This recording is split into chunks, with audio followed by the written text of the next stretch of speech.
आपको पार्ट 5 शब्द विचार के बारे में बताने जा रहे हैं। शब्द विचार, आप जानते हैं कि शब्द को क्या कहते हैं? शब्द किसे कहते हैं? एक से अधिक वर्णों के सार्थक समूह को शब्द कहते हैं। सार्थक माने जो सही अर्थ निकालता है। एक से अधिक वर्णों के सार्थक समूह को शब्द कहते हैं। अब शब्द के भेद, शब्द के कितने भेद होते हैं? शब्द के भेद, शब्द के 4 भेद होते हैं। कितने होते हैं? 4 भेद। नंबर 1 स्रोत, नंबर 2 रचना, नंबर 3 अर्थ और नंबर 4 प्रयोग। नंबर 1 स्रोत, नंबर 2 रचना,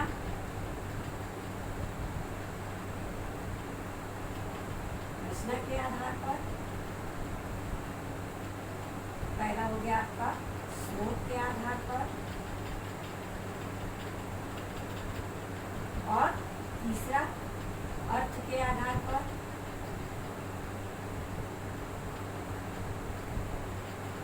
अर्थ के आधार पर, और नंबर 4 आपका हो गया प्रयोग के आधार पर। हो गया प्रयोग के आधार पर। अभी हमने आपको बताया कि शब्द किसे कहते हैं? एक से अधिक वर्णों के सार्थक समूह को शब्द कहा जाता है, यानी कि जिसका सही अर्थ निकलता है वही शब्द कहलाते हैं।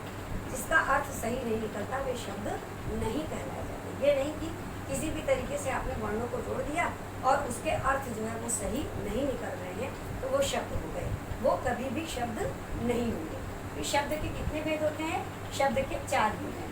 नंबर 1 स्रोत के आधार पर, नंबर 2 रचना के आधार पर, नंबर 3 अर्थ के आधार पर, और नंबर 4 है प्रयोग के आधार पर। स्रोत के आधार पर शब्द के 5 भेद होते हैं। ठीक है, अब आपको हम बताते हैं कि स्रोत के आधार पर,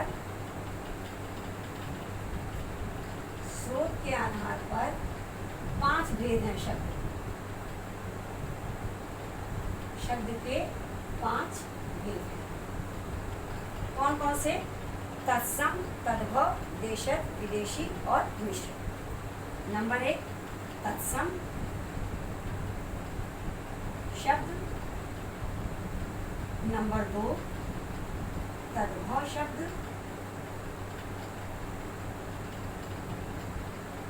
नंबर 3 देशज यानी देशी,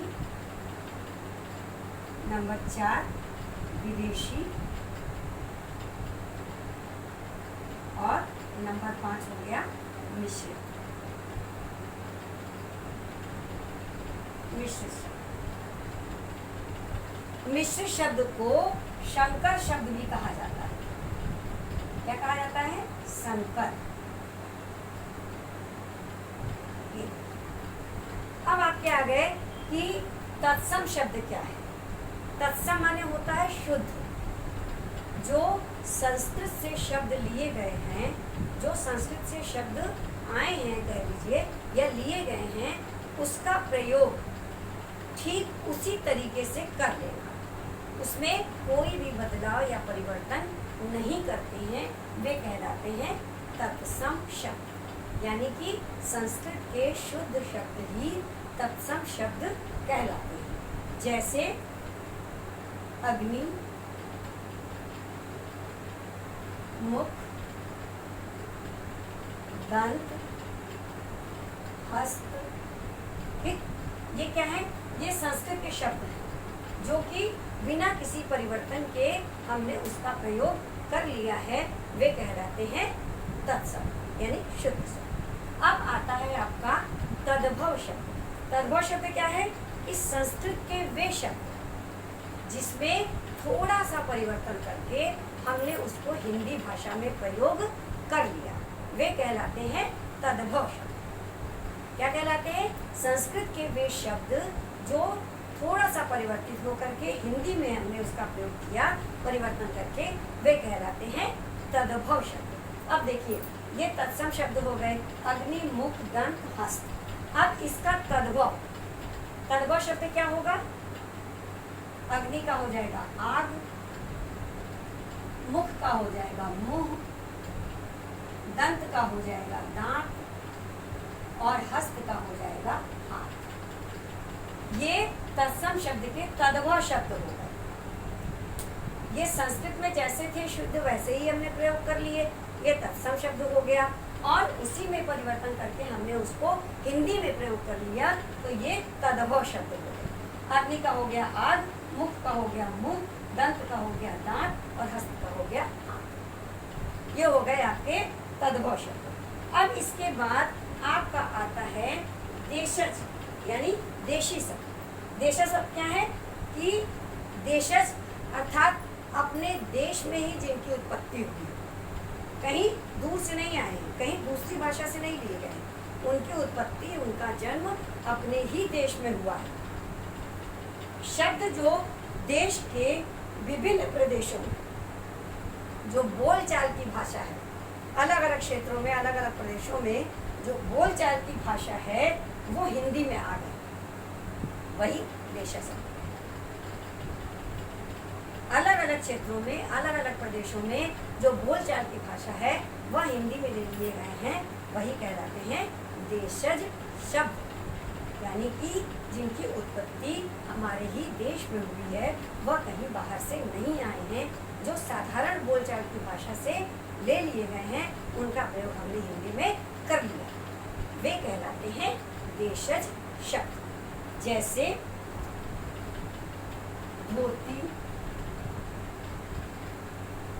लोटा, खिड़की, पगड़ी, ये सारे सब देशी शब्द हैं, जो अपने ही देश में जिनकी उत्पत्ति हुई है, कहीं बाहर से नहीं आए हैं, हम अपने बोलचाल की भाषा में जिनका प्रयोग करने लगे। ठीक है। अब इसके बाद आ जाता है विदेशी शब्द। विदेशी नाम से ही स्पष्ट है, जो बाहर से आए हैं, जो विदेशों से आए हैं, और हमने उनका प्रयोग अपने हिंदी भाषा में कर लिया है, वे कहलाते हैं विदेशी शब्द। ठीक, जैसे इंग्लिश के शब्द हैं रेडियो, ठीक है, ये इंग्लिश शब्द है, अंग्रेजी शब्द, लेकिन इसका प्रयोग हम आम तौर पर हिंदी भाषा में करने लगे, है ना। अब रेडियो से शब्द तो आप सभी लोग जानते हैं, रेडियो, तो इसका शब्द हमने हिंदी भाषा में कर लिया प्रयोग, ये जो कि आए हुए हैं विदेश की इंग्लिश भाषा से। इसी तरीके से किताब, किताब जो है वह है अरबी भाषा का शब्द, यह भी बाहर से आया हुआ है, विदेश से आया हुआ है, लेकिन इसका प्रयोग हमने हिंदी में कर लिया है, और हम इसे लगभग रोज आमतौर पर इसके जो है बोलचाल के रूप में इसका प्रयोग हम करते हैं। तो ये हो जाता है किताब क्या है, ये अरबी भाषा के शब्द है, लेकिन हमने इसको हिंदी भाषा में ले लिया है। फिर आपका आ जाता है फौज, फौज, ठीक, फौज जो है वो फारसी भाषा का शब्द है, लेकिन हमने इसे हिंदी में प्रयोग कर लिया, विदेशी भाषा का शब्द है, आमतौर पर सभी इसका प्रयोग करते हैं। ठीक है भैया, उनको फौज में जाना है, हम बड़े होकर के फौज में जाएंगे, तो ये फौज शब्द जो है वो फारसी भाषा का शब्द है। इस तरीके से तुर्की, पुर्तगाली, फ्रांसीसी, है ना, इतालवी, ये सब सारे शब्द जो विदेश से जो आए हुए हैं, जो भाषा से, विदेशी भाषा से आए हुए हैं, उसका प्रयोग हम हिंदी में कर लेते हैं, वे कहलाते हैं विदेशी शब्द। अब इसके बाद आपका आता है मिश्रित। मिश्रित माने मिश्रण हो जाना, मिल जाना, दो भाषाओं का जहां पर मिश्रण हो गया है, वे कहलाते हैं मिश्रित शब्द। जैसे संस्कृत और हिंदी का मेल हो गया, अंग्रेजी और हिंदी का मेल हो गया, अरबी और हिंदी का मेल हो गया, ये भाषाओं का मेल हुआ। तो ये भाषाओं के मेल को ही दो भाषाओं के मेल को मिश्रित शब्द कहा जाता है। जैसे हिंदी और संस्कृत का मेल हुआ, जैसे स्नान घर, ये हो गया आपका स्नान घर, स्नान संस्कृत, घर हिंदी। ठीक, दो भाषाओं के मेल हो गए, हिंदी और संस्कृत के। अब हिंदी और अरबी का देख लीजिए, घड़ी, साज,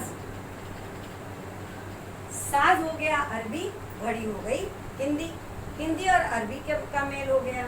फिर जैसे अंग्रेजी और संस्कृत का मेल हो गया, बस यात्रा, ये हो गया आपका अंग्रेजी और संस्कृत का मेल। इसी तरीके से अंग्रेजी और अरबी का मेल हो गया, जैसे परिवहन, देखिए हर जगह लिखा रहता है बसों पे, परिवहन निगम करके, तो ये परिवहन जो है वो अंग्रेजी और अरबी भाषा से लिए गए हैं, तो ये बन गए मिश्रित शब्द। और दूसरी भाषा में मिश्रित शब्द को संकर शब्द भी कहते हैं। ठीक है, तो इस तरीके से स्रोत के आधार पर शब्द के 5 भेद हो गए।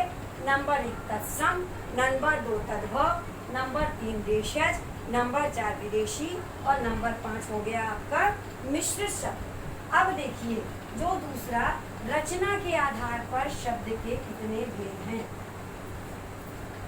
हमने 4 भेद आपको बताए थे शब्द के, एक हमने आपको समझा दिया स्रोत के आधार पर।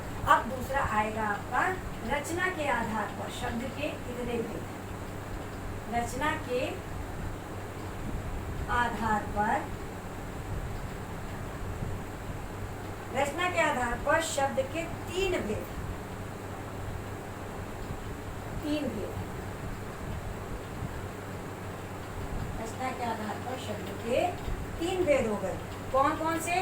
रूढ़, यौगिक और योग रूढ़। नंबर 1 इसके अंतर्गत आपका आ गया रूढ़ शब्द, नंबर 2 आ गया यौगिक शब्द,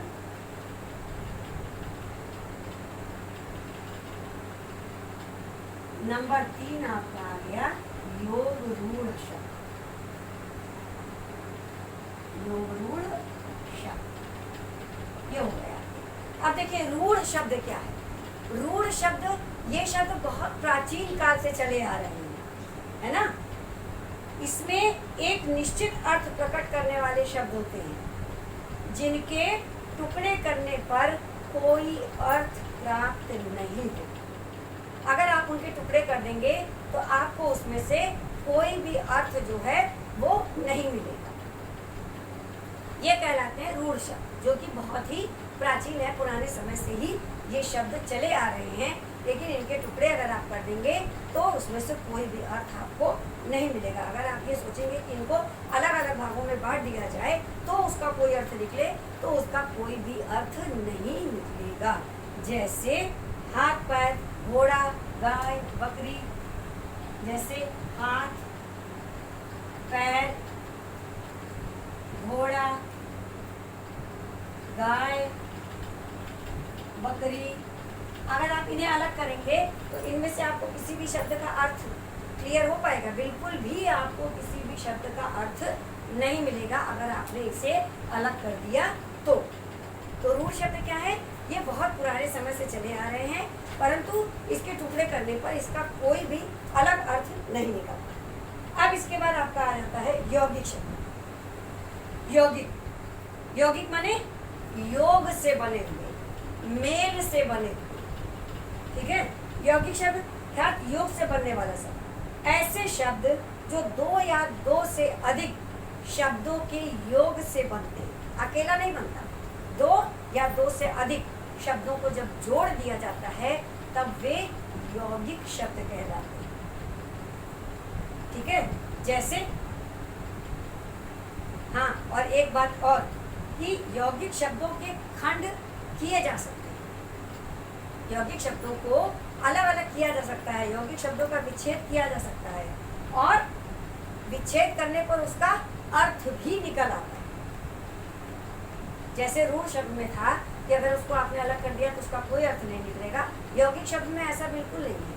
2 या 2 से अधिक शब्दों के योग से यह बनता है और अगर आपने उसको अलग कर दिया, विच्छेद कर दिया, तो उसके अर्थ भी निकल जाएंगे। जैसे सुपुत्र, अब आपने इसे अलग करना है, तो सु प्लस पुत्र, सु का भी अर्थ निकल गया, पुत्र, सुशील, संस्कारी, अच्छा पुत्र, ये हो गया सुपुत्र।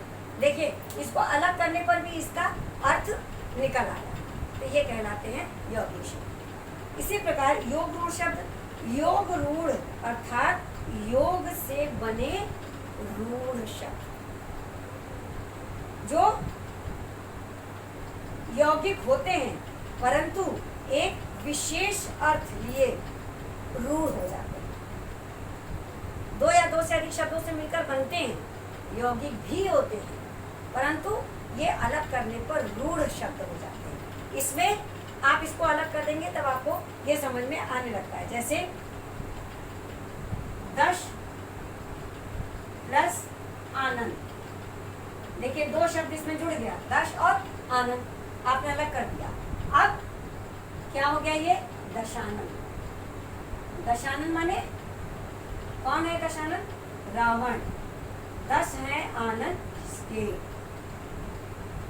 आनंद माने सिर, 10 है सिर जिसके, कौन हो गया ये? रावण। कौन हो गया?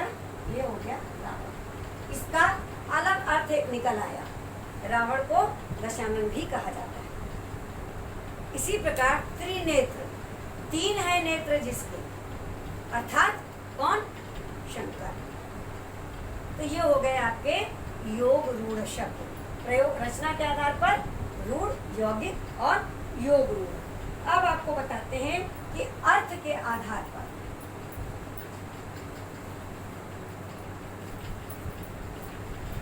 अर्थ के आधार पर शब्द के 2 भेद हैं। अर्थ के आधार पर 2 भेद, कौन कौन से? नंबर 1 सार्थक और नंबर 2 निरर्थक। सार्थक माने जिनका सही अर्थ निकलता है, और निरर्थक माने जिनका कोई भी अर्थ नहीं निकलता, परंतु हम उसे बोलचाल की भाषा में उसका प्रयोग करते हैं। जैसे सार्थक शब्द हो गया रोटी, निरर्थक शब्द हो गया बोटी, सार्थक हो गया पानी, निरर्थक हो गया वानी। तो इस तरीके से हम कहते हैं ना कि पानी वानी लाओ, खाना वाना लाओ। तो जो उसके बाद के शब्द है जिन्हें हम बोलचाल की भाषा में प्रयोग कर रहे हैं, वे निरर्थक हैं। उस निरर्थक शब्दों का कोई भी मोल नहीं है, मोल है तो सिर्फ सार्थक शब्दों का। अब सार्थक शब्द कितने प्रकार के होते हैं? सार्थक शब्द हैं आपके नंबर 1 एकार्थी, नंबर 2 अनेकार्थी, ठीक, ये सब शब्द भंडार में आप लोग पढ़ते हैं। फिर आपका हो गया विलोम, फिर अगला हो गया आपका श्रुति सम भिन्नार्थक, श्रुति सम भिन्नार्थक, फिर पर्यायवाची, फिर क्या हो गया आपका? पर्यायवाची शब्द, ये हो गया। ठीक है, तो ये 5 सार्थक शब्द के भेद हैं, 5, एकार्थी, अनेकार्थी, विलोम, श्रुति संभिन्नार्थक और पर्यायवाची। एकार्थी जो एक ही तरीके के होते हैं, लेकिन उनके अर्थ में थोड़ी थोड़ी भिन्नता होती है। ठीक, अनेकार्थी जो अनेक अर्थों को लिए हुए होते हैं। विलोम जो आप जानते हैं कि जो उल्टे एक दूसरे के विपरीत होते हैं। पर्यायवाची शब्द जो है अलग अलग होते हैं, लेकिन उसके अर्थ एक ही। तो इस तरीके से ये हो गया आपका सार्थक शब्द के प्रकार। अब इसके बाद आपका आता है निरर्थक शब्द। निरर्थक शब्द हमने आपको बताया था, जैसे पानी वानी, खाना वाना, भोजन भोजन। तो ये जो बोलचाल की भाषा में इसका प्रयोग कर रहे हैं वो बाद वाले शब्द जो है वो निरर्थक कहलाते हैं। अब आपका आता है प्रयोग के आधार पर। प्रयोग के आधार पर शब्द के कितने भेद हैं? 2। प्रयोग के आधार पर शब्द के 2 भेद हैं। कौन कौन से? नंबर 1 विकारी शब्द और नंबर 2 अविकारी शब्द। अविकारी शब्द, अविकारी शब्द को अव्यय भी कहा जाता है। विकार माने खराब हो जाना, परिवर्तित हो जाना। किसी भी लिंग, वचन, काल, पुरुष, कारक का प्रयोग होते ही ये शब्द जो है वो बदल जाते हैं, उसके अंदर परिवर्तन आ जाता है, वे हो जाते हैं विकारी शब्द। विकारी शब्द संज्ञा, सर्वनाम, विशेषण और क्रिया का प्रयोग होते ही शब्दों में परिवर्तन आ जाता है। और अविकारी शब्द जो है वो अविकारी माने जिसमें कोई भी परिवर्तन नहीं होता।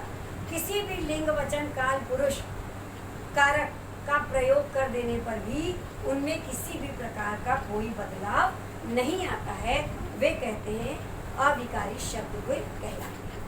फिर अविकारी शब्द क्रिया विशेषण, समुच्चय बोधक, संबंध बोधक, विस्मयादि बोधक और निपात,